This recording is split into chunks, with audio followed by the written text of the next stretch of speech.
I'm here to talk to you about your number one responsibility as leader, your key priority, bar none, your prime directive.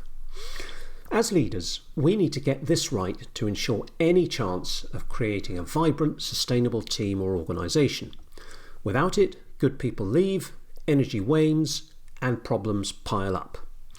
Am I talking about profit? Or maybe growth? Perhaps doing no harm? No, it's none of these. It goes much deeper still. It's vision. Vision is simply a clear picture of where you're heading, of what you want to achieve. It's the what. Your team or organisation is the means of realising it, and you are its custodian and champion. One thing I tell my clients to stress the importance of vision is this. If you ever find someone else with a more powerful organisational vision than yours, hand over all your leadership responsibilities to them immediately. Vision is so central to leadership that without it, there is no leadership. In other words, if you don't know where you're going, who on earth is going to follow you? But on its own, it's no guarantee of success.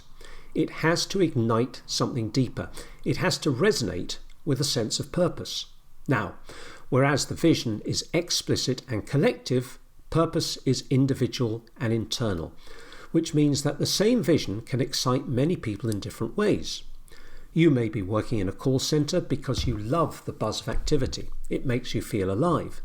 Yet your colleague at the next desk feels a deep need to connect with people and help them. Same vision, different purpose. Your purpose is why you do what you do. When your sense of purpose aligns with the corporate or team vision, or any element of it, the energy to work comes from within. You feel inspired. But when there is a lack of purpose, or no alignment with the vision, the energy has to come from external factors that include salary, fear of losing your job, or the need for constant appreciation. This is motivation.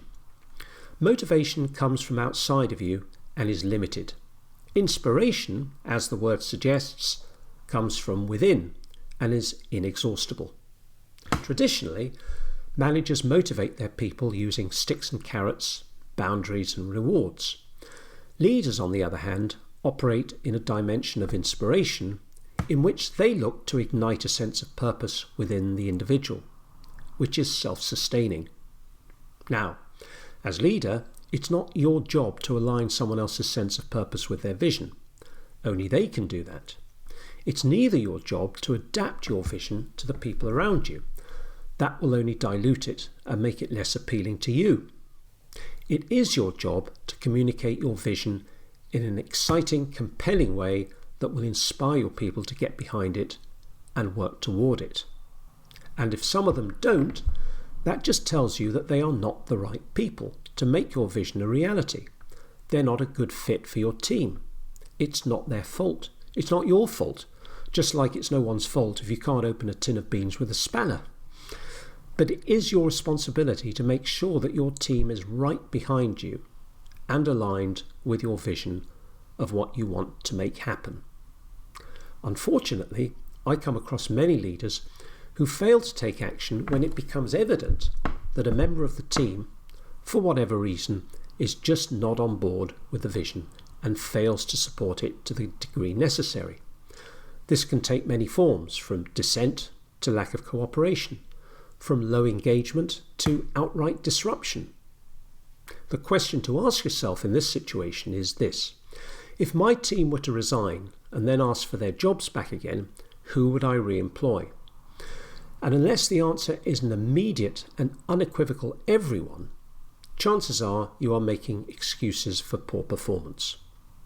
So if you have team members that are clearly not going to support you through thick and thin, it's best to move them on before they start to impede progress towards your vision, which they will sooner or later. There's no lack of compassion in taking action. In fact, it's the most compassionate thing you can do for everyone concerned. I've heard too many people say how losing their jobs was the best thing that ever happened to them to believe otherwise.